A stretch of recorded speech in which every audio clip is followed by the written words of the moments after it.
The world is a home and everyone is permitted to be a part of it. My team and I welcome you. We're expecting to see you in this beautiful place of rest. In Jesus' name. Our mandate is to build an army that will settle the limitation of life and start out as true seed of honor. No matter who you are, whether big or small, whether young or old, whether a child, no matter who you are, no matter your level, you are highly welcome to Honor World International. Our gate is wide open to receive you. Honor World International is not just a church, and I'm here to assure you that a point of contact with the God of honor is all you need to transform your totality. It's a place where destinies are being redefined, where families are being rebuilt, where nations are being organized to attain a height of color. Ladies and gentlemen, God of honor is expecting you, and I want to assure you once again that your miracle is certain. See you to Honor World International, where you have been ordained for a total transformation and repositioning. God bless you in Jesus' name. I want to use this medium by the grace of God to invite you to Honor World International. All over the globe, all over the world, is a place to be where you will experience the divine presence and the power of God. Every of our services is divinely packaged for an encounter. It will command a transformation. It will command fulfillment and a lifting of your destiny. When you are opportune or make out time to attend our services, your life will never remain the same. You will become a global image, fulfilling the will of God and the purpose of your creation on earth. Honor World International is a character-based church because it prioritizes the development of Christ-like character in its members and leadership. It also emphasizes the moral integrity and spiritual growth in alignment with biblical principles, and it speaks in everything we do as a church. That's why it's a character-based church. Imagine a place where love is the language, hospitality the culture, transformation the promise, and character its message. Welcome to the Honor World International. Here, friendly men, women, youths, and children come together to experience the transformative power of God's Word and God's love. In our society today, where lies and ignorance thrives and is fast becoming the trend, I present to you Honor World International, not just a church, but a place where faith meets intellect and where believers are empowered to think, innovate, and thrive as knowledge-driven leaders. Honor World International, knowledge capital, knowledge-driven, and knowledge valued.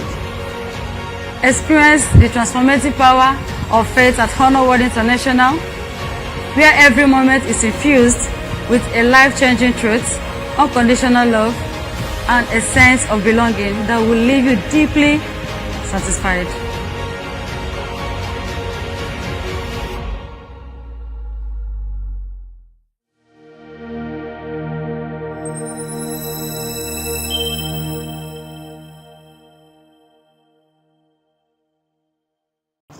Good day, viewers. It is with great delight that we bring to you the second episode of The Professional, Dissolving Doubts, and we'll be discussing politics and people. My name is Deacon Great Chair. I am the anchor of today's event, and with me, the co-anchor is... Hello viewers, good evening and welcome to another exciting episode of The Professional. I am Naya, also your co-anchor on The Professional, and I just want to say this moment to say that in case you missed our maiden edition on The Professional, remember it's still on this very channel, Maxwell on YouTube. You can catch up and watch what we did there. We spoke about the church and some perspectives about the church. I'm sure you will find that very interesting. Thank you for streaming with us once more, and I'm sure you have a very, very swell time. Thank you, Deacon Grace. How are you doing? Thank you. I'm doing great, and it's always exciting having you here. And the second anchor is... Hello, viewers. My name is Barbara Assad. It is with pleasure that I welcome you to today's episode of The Professional. Like we all know, it's an online program that leads us through the professional to conquering hard situations and questions in life as doubts are being dissolved.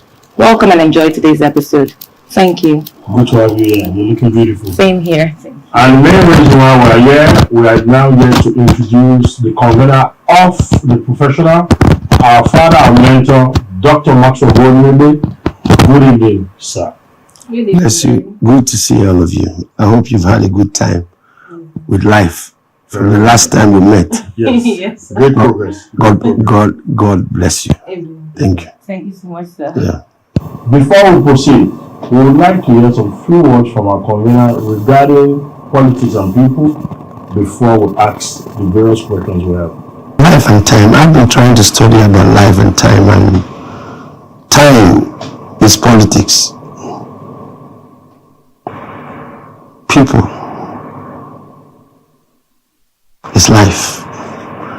And if you trade life carefully and bring purpose to life, then define purpose with time and get politics into it, and then build a film that gives the beauty of posterity. Then politics becomes a belief that will be long lasting for men to do. And in case you don't understand what I'm trying to say, I'm just trying to let you understand that if you bring life and time and review life and time, you see politics and people in life and time. That will give you the essence of life stability in politics. Thank you. We're going to have a swear right today because you just heard our mentor say life, time, people, politics, and posterity. So all of these are part of the questions that we'll be asking, because if you listen very well, it is deeper than what we hear now. So please, sir, I would like to ask my first question. Most Christians have interpreted Romans 13, 1-7 to mean Christians should support the state, the country, the nation when necessary in regards to politics and governance. As God has instituted the idea of governance to be his main purpose of creating social order. Arising from the above, sir, please, how and why should Christians engage with the modern day politics, which is tagged to be dirty politics? I started by talking about life and time. And if you understand what I mean by life and time, you get to know that there is no modern day politics. Yeah. And there is no ancient day politics. Yeah. Politics means people. Yeah. And people means life. Yes, sir. And the advantage that we have is the knowledge we have as Christians. Yeah. The more reason why a Christian should be politician, because we are advanced in knowledge. Yes. And we operate with the sense of Christ. Yeah. So if I operate with the sense of Christ and I'm advanced in knowledge, I should be a better place to play politics. Very correct. You know, I spoke to somebody about the school of thought. Now, why would the dark change the light? The Bible says light changes darkness, but today darkness changes light. I don't know why they tell me that a bad man comes into a system and corrupts everybody. Why would a good man not also go to a system and corrupts everybody? I've been trying to get that thing out of my mind, but it's not going. A bad man gets into a system and everybody becomes bad. And a good man in a system, nobody is good. The thing is simple. It's very simple. Purpose has to be built with strength. And if strength is not behind purpose, purpose becomes weakened. So if politics should be played and played by Christians, first, we must understand that we are the light of the world. What message do you have when you get into a system? It's what defines the system, not the system itself. Now, we are trying to say there's a one-state party system, about playing 7 No. What is good in this country is a mass vision playing itself in this country. It's to teach you that nothing, things can be influenced. And if believers understand it, we can really influence a lot of things in this country. But we need to know our foundations before we start building the posterity that we deserve. So politics can be played without being dirty. I think he said something very, very striking while answering. He said that Christians must understand the power of influence. Yeah. And he refers to what's about to, or what we are seeing gradually playing in the nation as an influence from just one man. Yes. And he has said that if Christians understand the power of influence, and we can actually take advantage and be influential. And there's no limits to influence. From what he has just said, I just realized that there's no limits to how much you can influence a person if you know how to influence a person or a system. Yes. So I feel that just about answers it. Yes. And the last remark that our mentor has also just made, that politics can be played without being dirty. It still boils down to what he has said, purpose and influence. So if Christians understand the purpose, the reason why they are going into politics, they can actually use that purpose to influence. Right. And I think this is a very major take home for us all. Barbara, you have anything to say? Oh, well, it's just about knowing the word purpose, your purpose, who you are, and then what you want to let the people know, like a Christian being in politics. Because if you do not have a vision to sell, when you get there, then you will do what every other person does. So, yes, for we that are Christians, and every other person, because at the end of the day, we tend to see that people are filing themselves into politics just to see that their communities get better. So when they get in there, they should know that they have to stand on their purpose and the vision, first of all as Christians, so that things can flow as natural as it should be. Thank you very much, sir. You're welcome. You're welcome. Okay, so the next question will be coming from me. I know that politics generally is a complex and multifaceted field. Yeah. And everything basically in life, like you explained when you first, when you give your intro speech, has to do with politics. Politics, people, life, they are intricately connected. So I'm going to boil my questions down to a little personal perspective. I want to ask you, based on economic development, what strategies do you think need to be implemented to boost economic growth and reduce unemployment? As a man who has grown in a country, and the privilege of knowledge that I have, and trying to study the advanced culture of the Western world and how they treat their values. And one of the things that I'm studying is the dimension of division between Elon Musk and Donald Trump. And I'm trying to know why. And I discovered that it's more of an ideology than personal interest, and how they can disagree because of an ideology. Yeah. Now, that is one of the foundations that's the foundation we lack here. We don't have ideologies in this part of the world. We have interest. Yeah. Now, we are several persons in this room. And if we don't have an ideology of what we believe in, there'll be a problem of growth. Because if we all have interest,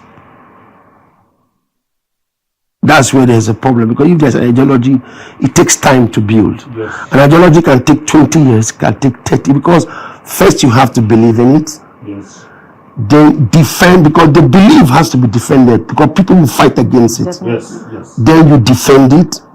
Then coming back with the strength of wisdom to deal after belief, defend wisdom, then you build the structures that go with it. It takes time. So if we want to produce strength through politics and build structures to economy, we must start bringing systems that will produce that. And the systems have to start from our primary base. What is our foundation for children between the age of 7 to 12? between the age of 12 to 25, between the age of 25 to 35, between the age of 35 to 50, between the age of 50 to 70. So if you check that, then you can now see the revenues we are creating for that. If we don't have such systems that sustains people at a level, then we will just be giving programs. And programs are to be attended to. If you give me a program, it's for me to attend, I'll attend to the program. Yes. But if we build for beliefs, belief takes time. The death of Jesus is a belief. It's not a program. It's a belief. I will die. In 3 days, I will rise again. That was a belief. Yeah. Only one man believed it. The others did not. Only one man died. The others did not. So when he came out from the grave, he had to express his belief. This is my belief. I'm back from the grave. But this belief continues. Yes. So the belief is still here. But the man is gone. So politics that will be revenue based has to come with belief. After the belief, then structures will be built to feed the people who believe in politics. So if we don't do that, you are going to see interest for 4 years, another interest for 4 years, another interest for 4 years. What is going on now is interest for the next 4 years. Yes. And the interest is playing itself. When the 4 years is through, another system of interest will come to play. So we are playing interest for sectional years like that. And it's not only in politics, it's only even in the frames of life. Interest. And let's stop building interest. Let's build beliefs. It's not working, but I believe. It's not working. I am not eating well. I am not living well. I am struggling, but I believe. I believe this thing is going to work in the next 10, 15, 5, 20 years. It's the thing that we lack. So we need to bring belief into politics, not interest.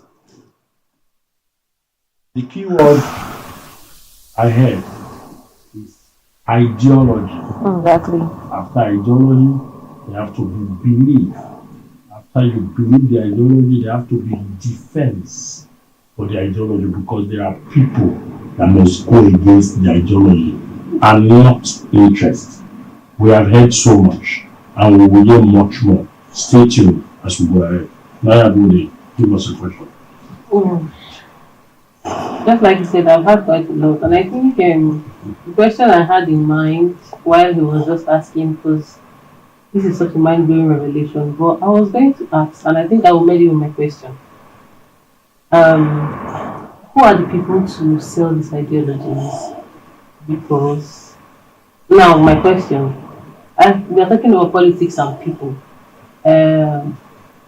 As much as politics is centered on the political leaders and the government, I still believe that the public, the masses, have a major role to play in politics.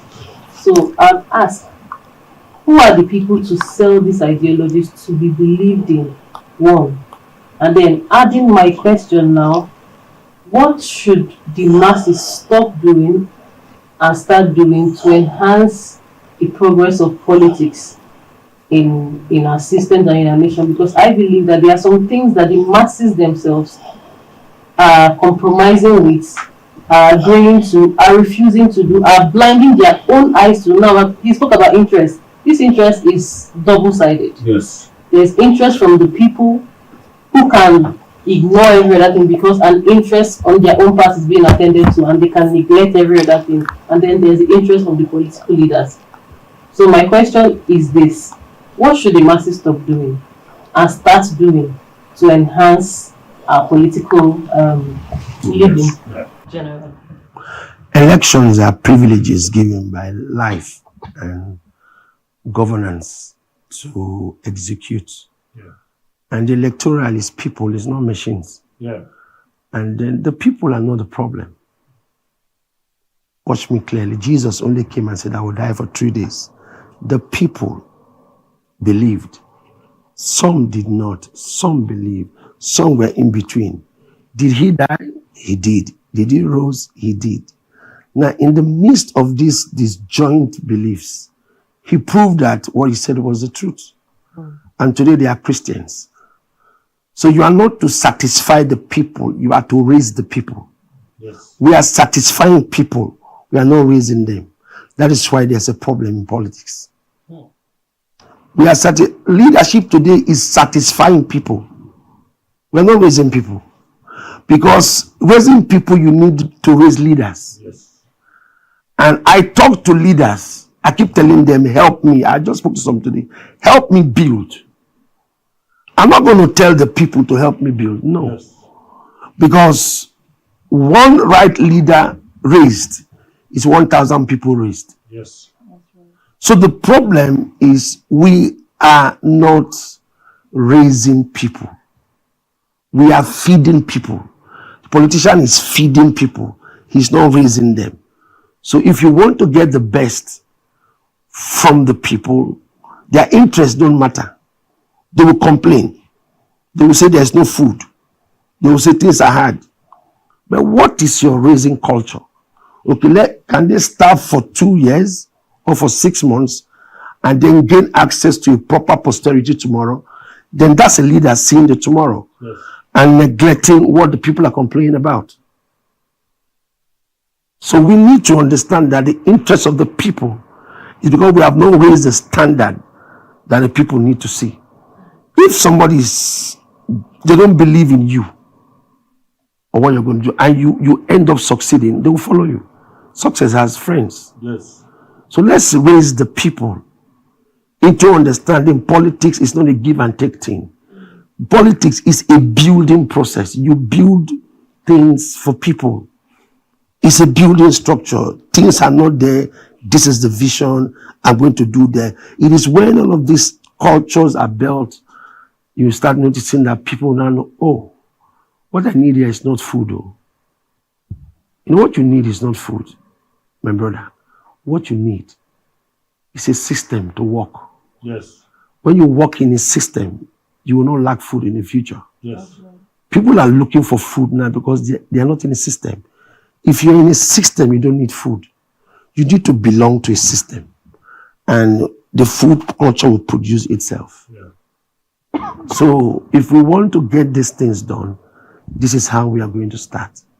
And then when we do that, the best will come out of us. So leaders should raise, not build interest. Again, sir, I would like to ask.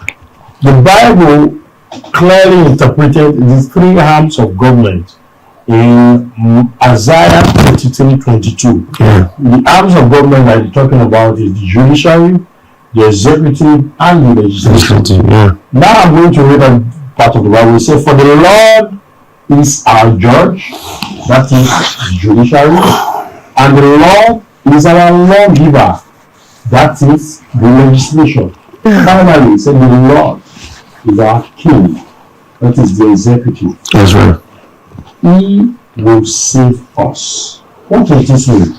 It makes God the ultimate founder and creator of politics and governance in general. Unfortunately, sir, the church backed by God has been downplayed by systems of government worldwide, even leaders raised from the church seem to forget that the same church that raised them was the taste power. So my question goes this way: what can be done to bring the church to its original leadership role in government, as it were in the old times, like that of King David? So the loyalty test that David passed is what kings need. Wow. David passed few major loyalty tests. And because he had an ancient mind. Yes. David was 17 with an ancient belief, with an ancient attitude, with an ancient works. At 17, you are standing before a bear and a lion. That's not a child. Yes, sir. A 60 years old man would have been eaten by those things. Yes. So he had an ancient mind, an ancient attitude or mentality, and an ancient approach to life. So let me use David as a clear picture to handle this question. Yes. Now you see, if you are not loyal to prayers, you have time to pray as a person, or you are not loyal to a certain spiritual powers, you can't lead people. Because man has controlling spirit. The heat that is in this room can control you. If somebody enters this room and you are weak, they can control your mind. That's leadership. Leadership is all about controlling people. And some people you see make mistakes. People come from somewhere to meet them and subdue their cloud.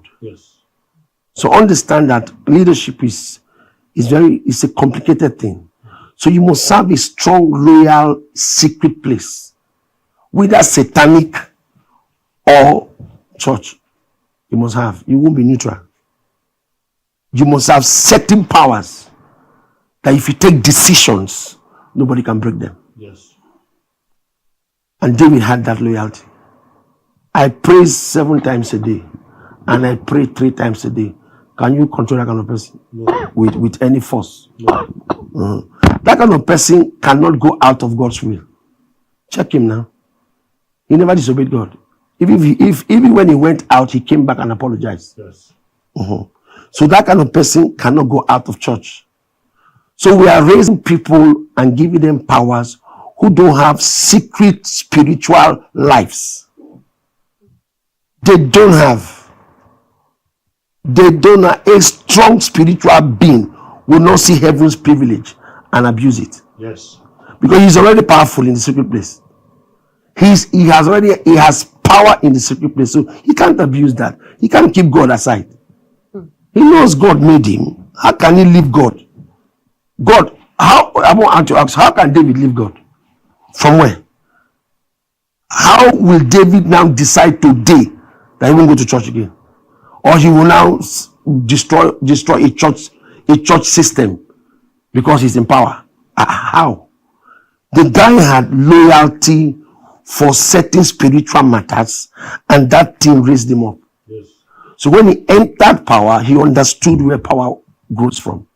So when you have this loyalty for secret places, and you understand how God works, you will never do that. Those who do that are those who they walked into church to receive prayers for governance. Please hear me clearly. They received prayers for governance.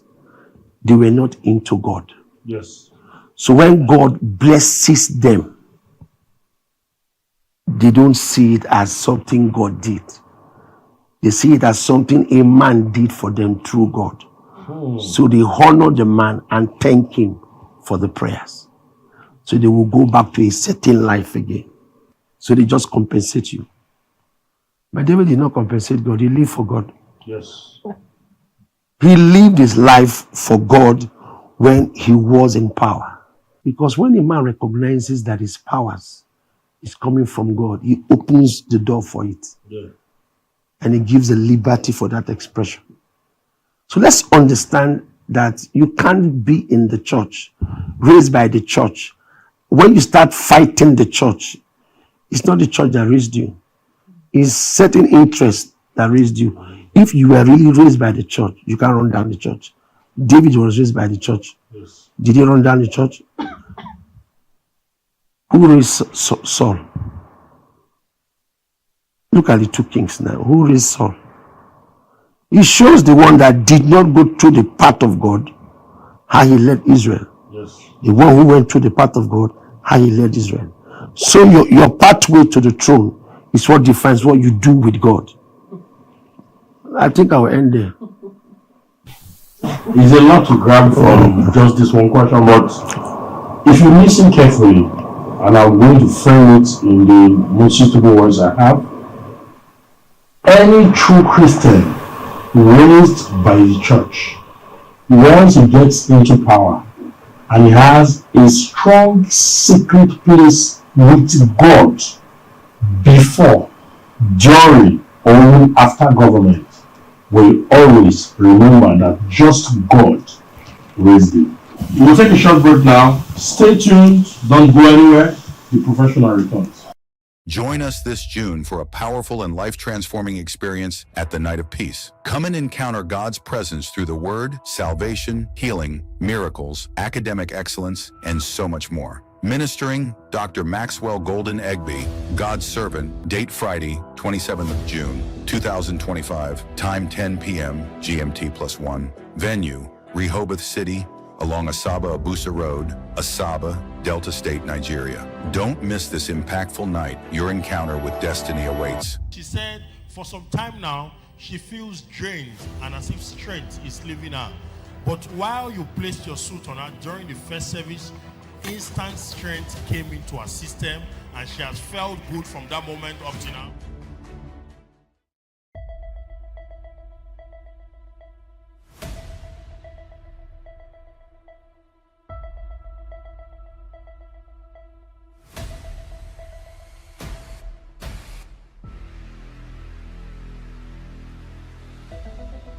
It takes a levels above mentality to sow a seed beyond your expectation.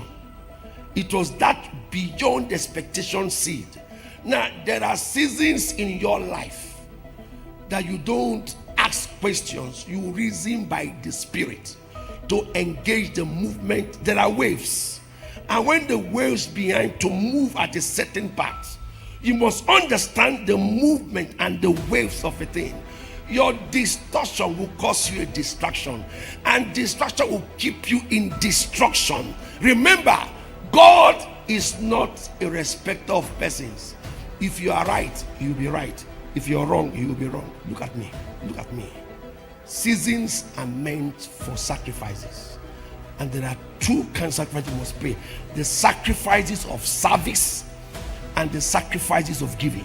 The blessing is not physical, but it attracts physical things. You don't pray for cars when you're blessed. You don't pray for money when you're blessed. You don't pray for houses when you're blessed. Blessed people don't pray for them. Those things are proof that you are a blessed person. What you should pray for is the blessing, not the blessings. It is the blessing that attracts the blessings. Grace is the believer's makeup. In our natural self, we are limited. But when we wear the grace of God, people see us differently. Wearing grace is wearing God, because nobody can turn him back, nobody can turn you back. You cannot reach your potential without valuable people in your life. Many people are just ordinary. They are gifted, but all they have is a gift.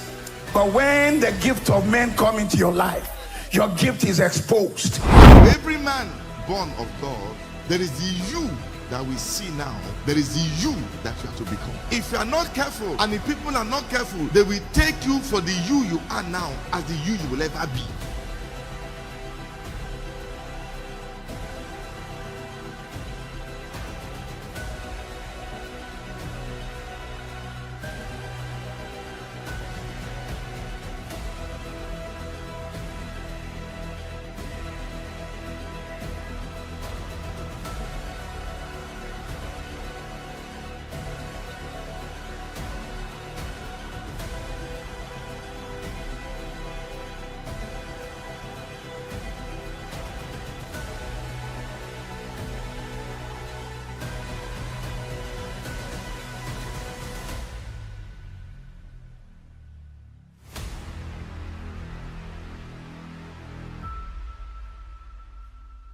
Rehoboth from scriptures that God has made room for us, and one of the things that we'll be enjoying from the Rehoboth 25 event is God is going to make room for everyone who makes their way into Rehoboth City on a World International. Rehoboth 25, it's not just an event, it's an encounter. It's one that comes to transform lives, destinies, rewrite stories, liberate men, and also cause the palpable presence of God to be felt from start and unto finish. God's word says in Exodus chapter 23 from verse 25, he says, if you serve me, I will bless your bread and your water. I will take away affliction. So that signifies that coming to Rehoboth 2025, don't just carry your bag and baggages and come and sit down. Think of what to do Which of the units am I going to serve? Which of the department am I going to serve? What am I going to do for God to see me? It is the weight of your service that will command the weight of your answer.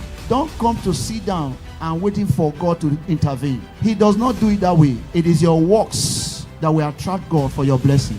Coming to Rebel 2025, you must understand that it's a spiritual ground, and you must prepare yourself spiritually as a child of God, because God is a spirit, and those that worship Him must worship Him in spirit. And it takes you engaging yourself through fasting and prayer for you to be able to connect to God Himself, because He's a spirit. So you must understand that you will start preparing yourself even from now. Start fasting, start praying, committing whatever thing you desire God to do for you before you even get to that time. And for you and I to build that consciousness in order to prepare for Rehoboth 2025, we need to start talking to people about Rehoboth 2025. Everyone around you need to know about it. So before Rehoboth comes, start talking to people about it. Tell your friends, tell your colleagues, tell everyone around you. As a matter of fact, nobody around you should be around you and not know about Rehoboth 2025.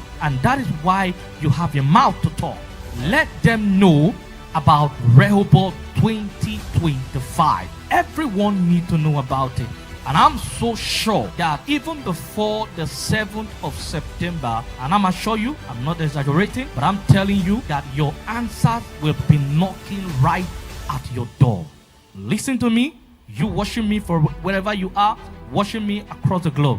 I said, build the consciousness of Rehoboth 2025. I will see you there, and I'm waiting for you. God bless you.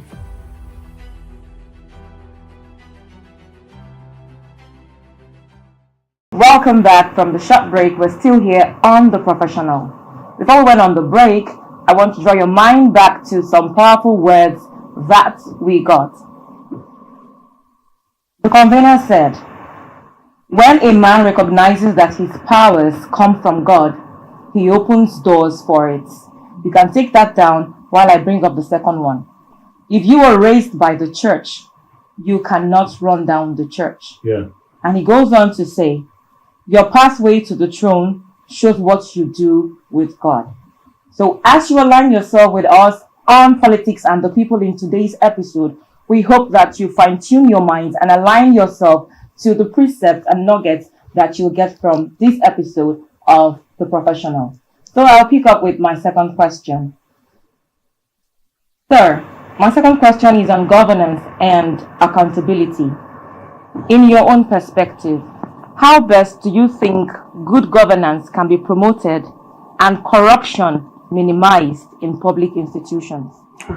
I want to use the family as a picture of that question and the answer. A man provides for his family, and then the wife serves him a meal and then only puts one meat. And then he sits back and looks at the food and looks at how much he gave the wife, and then did not say anything. So the next time he reduces the monies and didn't say anything. So the wife takes and cooks and still put the same meat. The next time he uses the same meat. So it's clear that the money is not the problem. The problem is attitude and value for the man. Yeah. So the problem we have in our society today is we don't know that leadership is more of sacrifice than satisfaction. I remember as a growing pastor, I would sleep on the floor and ask everybody to climb on my bed to sleep. I would go and sit in the parlor because I wanted everybody to have comfort for themselves. Yeah. When God gives you privilege to lead, it's one of the most set out position of life that you should use to bring forth the future of men. So When you start adding certain habits to it, that's where the failure comes in. Try not to add your habits to your leadership. Don't bring your weakness to your leadership system. That is where the problem will be. If I have a habit of coveting things, and that's my habit, I should try not to let it come into my leadership structure, because that should be the problem. If I have anger issues, I try not to let that anger become a problem. But that shouldn't mean I shouldn't be angry. I should be angry, but not angered to the level where I will scatter things myself. You understand? Yes, sir. So the problem is that we carry our weaknesses to leadership. And then may God help you, you have bad people around you. You're dead. They will just expose you like the light of the day. I was reviewing a system the other day. I said, I admired that system many years ago. And the Holy Spirit told me he had bad people around him. Everybody was bad. Today that system is nowhere to be found. So if you're a leader and you have a weakness, know it. Yeah. That's the first. Accepting you have a problem. That's right. Is the first way to solve it. Yeah. I hate defenses. When you have a problem, accept you have it and do your best to work at it. You may not be able to deal with it yourself. Get people who can help you go away from it. Because you can get people in your team who can block that weaknesses away from you. And they're going to help you do that. When you accept that, they will help you do it. Yeah. And then bring the true picture of leadership to people's life. And how do you lead people? Simple. First is vision. 2 is the future. 3 is sustaining the environment of people whenever they come around you. And 4 is the knowledge you pass. What knowledge do you pass? If you are passing knowledges that is not advancing the people, you're not leading them. And number 5, how assured are you that you're a leader? Are you confident of yourself that you're a leader? Now, these are things people need to see in us. Donald Trump is a system. And the system does not look like the conventional leadership system of the earth today. But he knows himself. So when a man knows himself, so that he's not influenced by external bodies and knows he has a weakness, that's a leader. The way you know you have a weakness, you will lead people properly. Yes. Because you shade them away from your weaknesses, but you believe in yourself. And then you can teach them what to do. And that's what we need today. Leaders who know their weaknesses and raise people who protect and push what they do before them, but believe in their products. Don't believe in the approval things I see everywhere today. I don't want to use the word hate. I just don't like accepting things from external bodies to make me look as if I don't know what I'm doing. Because if you don't believe in yourself, why are you there? Believe in yourself. Don't you believe in yourself? I do believe in Believe in your work. Believe in your work. If nobody accepts it, accept it yourself. I believe in myself so much. I don't care about any other thing. You don't approve of me, I don't care. You approve, I don't care. I sell, I don't care. I buy, I don't care. I believe in myself. I know what I can produce. I will get my crowd someday. As I keep going, my crowd will come. Yes. Thank you very much, sir. Now I think this is more like a personal answer to my inner thoughts, because these last words you just gave, they strike home. Thank you very much. What I got from all that you have said is that whatsoever it is that a leader goes through, that leader should not bring his weakness into his structure or into his system. And then first of all, the leader should recognize or accept that he has a weakness first and foremost, and then look for a way to go around it so that it doesn't interfere in his work. So if need be, the help of a professional can be looked for to sort that issue out. Thank you very much, sir. That's his definition, as long as it does not bring him a problem. Yes. Thank you very much. Thank you so much. Still on this issue of corruption, although I think my question is reframed, but also in the guise of corruption.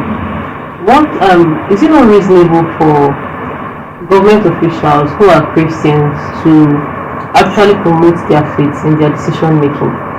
Because what we see today is, now we've spoken about those who were raised by the church. Yeah. And don't forget the church. But we have practically those who were raised by the church, who are still in the church.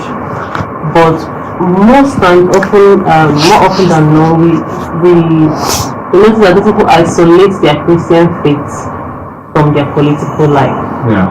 It's like the normal quotes that we have: when you go to Rome, you behave like the Romans.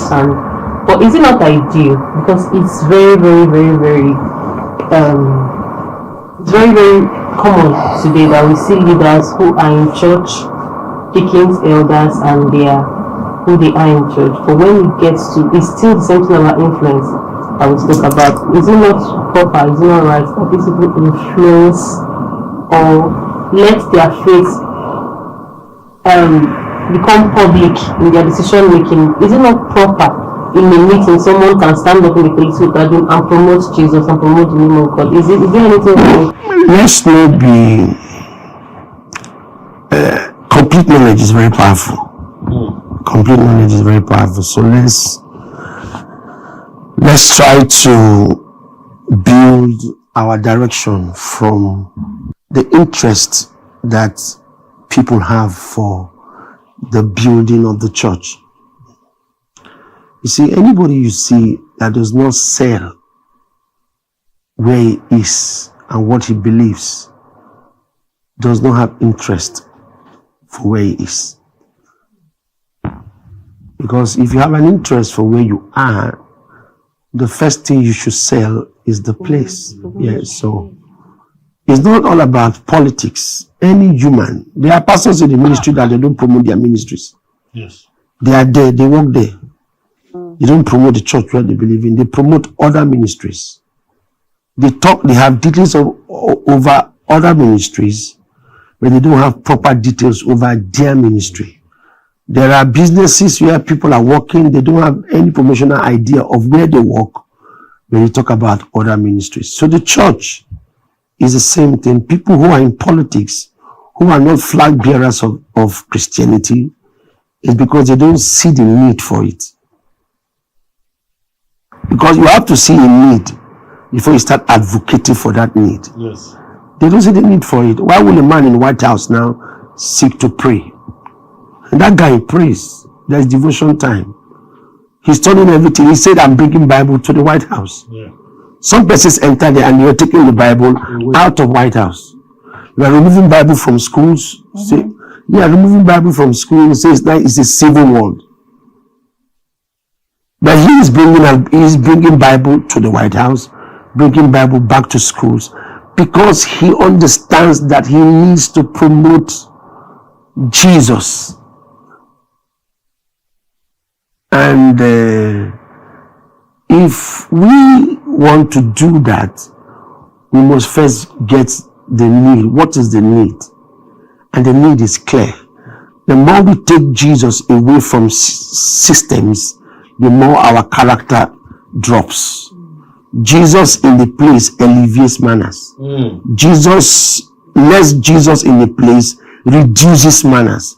And politics is suffering today because we are not allowing Jesus to become the foundation of the meetings we hold, the discussions we have, and so he's going to have issues. So Jesus is not in the place. And that's why there are issues the way they are. The man is bringing that Jesus factor into governance. And that's what we need, and that's what to promote the governance, the Jesus system of governance in politics. So when that Jesus factor comes in, everybody will understand that man has progressed. Yes. And you will see structures being built, things being done. Because the advantage of bringing that kind of thing back is to progress people's life. Yes. Jesus has one thing he does. He saves and he satisfies. That's the only thing Jesus does. He saves you from sin and he satisfies your life with all the progressions of life. Thank you so much. So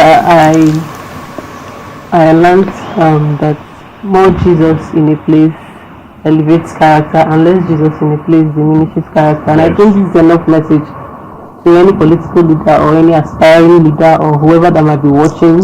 Before you think of taking away your faith from your duties, they are not different, they are the same.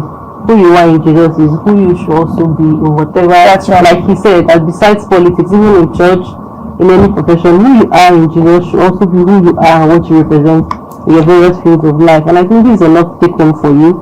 Always remember the back of your mind that, like our convener said, more Jesus in a place, more character. Less Jesus in a place, less character. Thank you so much, Daddy. Thank you so much, sir. I'm going to be coming with my last question for today. And my question is bordered on leadership and representation. I say, in your own perspective, what visions do you have for Nigeria's future? And how do you think it can be achieved? I'm excited that I'm alive to,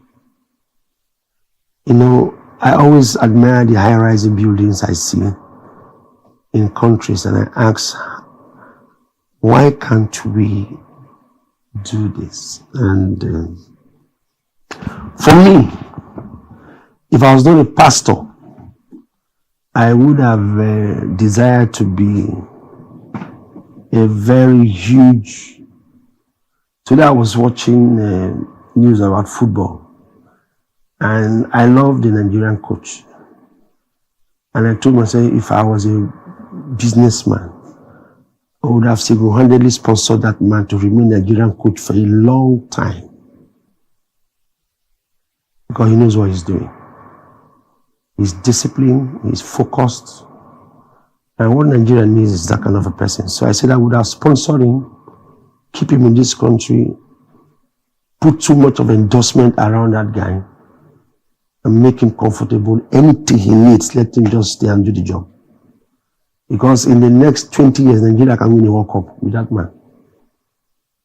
I can boldly tell you that. It's not vision. I'm not saying God said, though. I'm just telling you the attitude of the person I have seen. Yes. If he fails, it's because of no sponsorship correctly around the man. A man who can control people and tell them what he wants them to do. It's a man that has, and anybody who is not divided in decision making and can lead people without minding how they feel, that's a leader. And I see it in the man. So I just use that as an example. So if I was in a certain place where I am now, and I said in 15 years, I have a vision for what I do and for the kind of things and men I want to raise. So men who have secular voices and become examples of leadership around the world. And two, and if I bring Nigeria closer, I see Nigeria as my child, and I want to see Nigeria grow to a responsible person. And how do I achieve that? It's in 3 platforms. I need to redress the foundation of how the child grew. So I need to go back to rebutting Nigeria. Our foundation is not right. First, the foundation. Second, the belief for this country. We must believe in our flag. We don't believe in our flag. Yeah, Americans do. And because we don't believe in our country, that's the reason why we're where we are. And number 3 is the right training culture for everyone in the country. And when we have that, and then number 4, which is to me, how we dispatch currencies into people. We have to train people. We have to train people into sectors. Send expertise. Send people to go and be trained abroad. Send to China, send to America, send to the Arab world. But these are the major markets we have right now. Yes. Send to America, send to England, send to Germany, send to China, send to the Arab nation, even send to Rwanda here. Rwanda is doing a great job over nation building. Send to South Africa.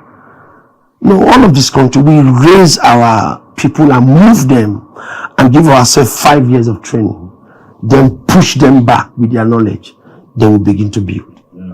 Then in the next 15 years, you are one of the best viable. Why? Nigeria has the best landscape in the world. Yes. So why are we not the most prosperous? America does not have a better landscape. We have the best landscape. Cameroon is poor. We have hills. Ivory Coast, poor. South Africa, I've been there, poor hills like that. These guys, we have the best landscape on the earth. So why, the only thing we lack is putting the right brains at the right places. Yes. So when we have that done, in the next 10 to 5 years, we should be one of the most productive, resourceful nation on the earth. Thank you very much. Even demons can't stop that. Yes. Yes, this is a viable take home for anyone and everyone who's actually willing to have a rebirth, not just in politics, but in other facets of their lives. Because if you see, it's not how far that you have gone, but how well that you have gone. So if you're far on that road doing the wrong thing, you definitely will not get to the destination that you want to get to. So you'd have to come back to the platform, That's right. which is the rebirth. So Yeah. coming back to the platform, the foundation, doing a rebirth, a rethinking, re-strategizing, and all of the reconstruction that you have to do, and then stand for the new self that you have now become, and then shoot out to progress. So in every facet of your life that you need a rebranding or a rebirth or a restructuring, please always come back to this episode 2 of The Professional, where we've discussed politics and the people. Take this piece out. You can record it so that you can play it always for yourself to be on the right track. Thank you very much, sir. My pleasure. So, Barbara, while we were talking, there were two things that dropped to me, and one, our mentor just taught us that knowledge is good, but complete knowledge is powerful. Now, the rebirth you talked about, there was something I thought of, and I want to say it now. For everyone listening to this program, if your ignorance has taken you that far, how much more this knowledge? Yeah. It's that simple.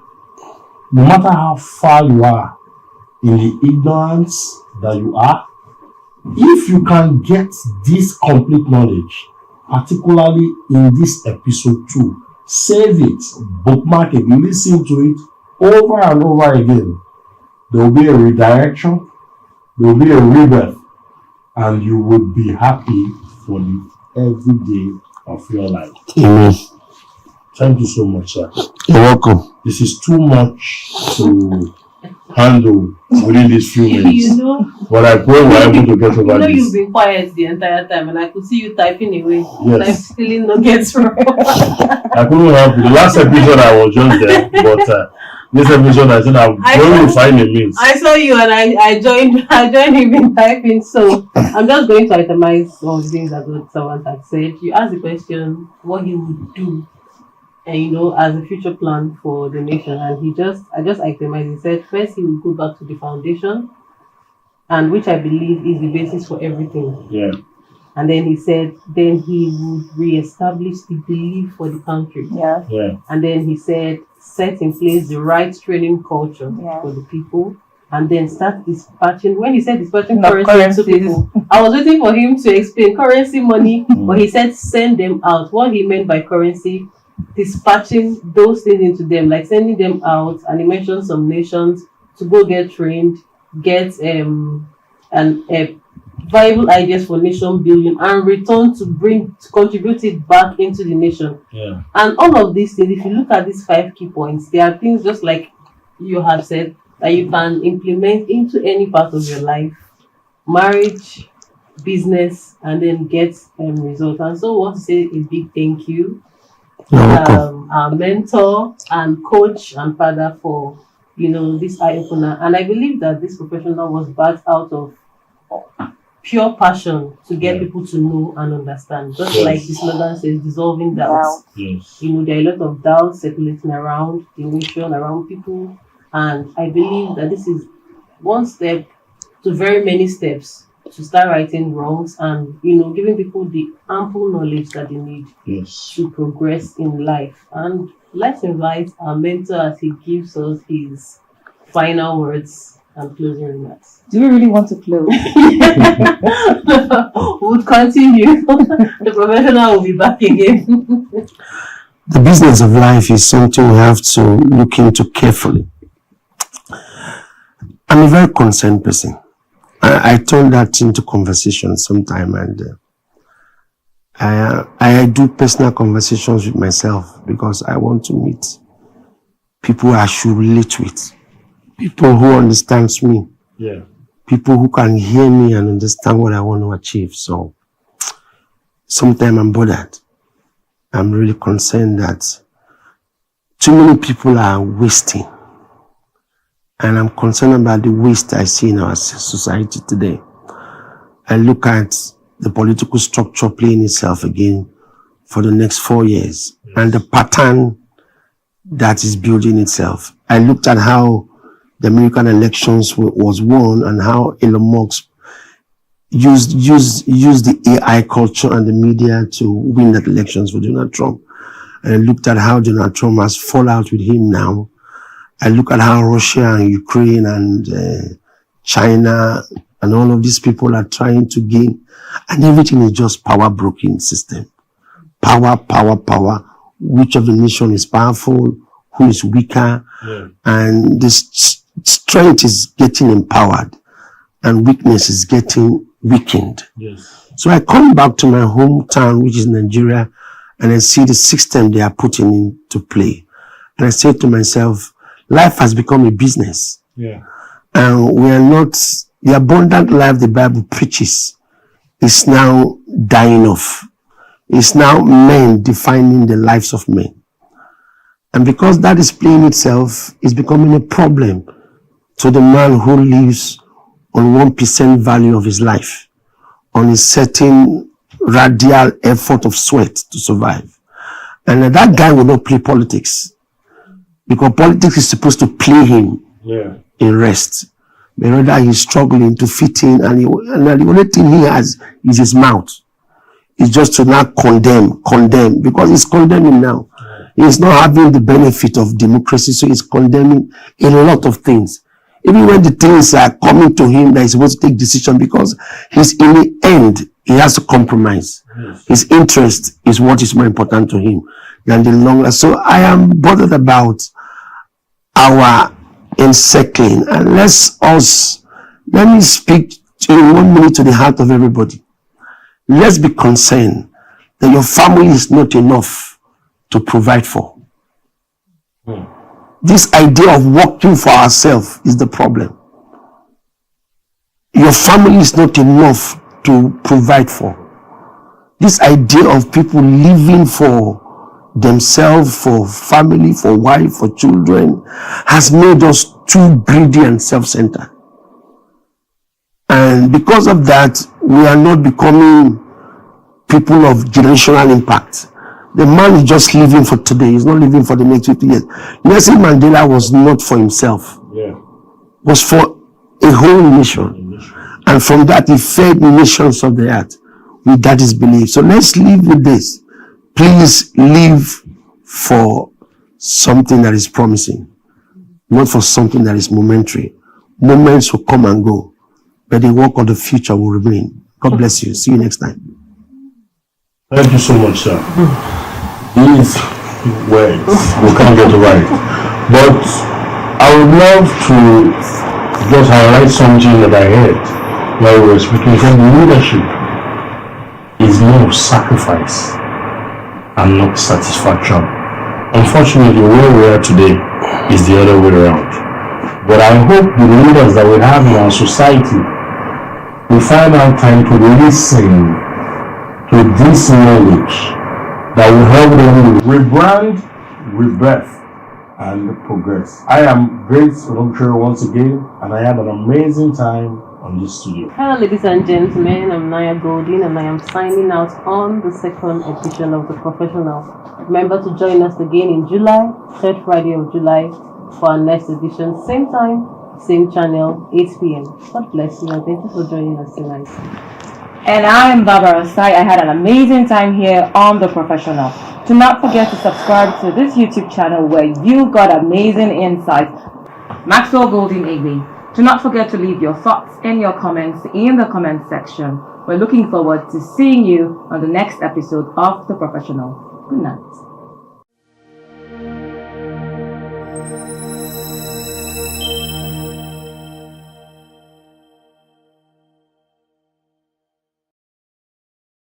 Let me tell you something people don't know. The person you please is owing you. The person you offend will ignore you. If you please God, God is now owing you. Cain and Abel are clear example, Genesis chapter 4. Clear example to show you. Two people did the same thing. One was respected, one was dishonored. It's the way the person came to God. Cain did not bring corrupted crops. He brought his best crops to God. But his attitude was the problem. He was giving that thing with a grumbling spirit. Why would God demand for such a thing from my hands? And God said, okay, so your mind is bitter, Abi. Take your crops. But Abel came with his own dancing and excited. That was what God respected. God respected the attitude of Abel, not the gifts that he brought. So sometimes you are not pleasing God. That's why things are the way they are. You are just pleasing yourself.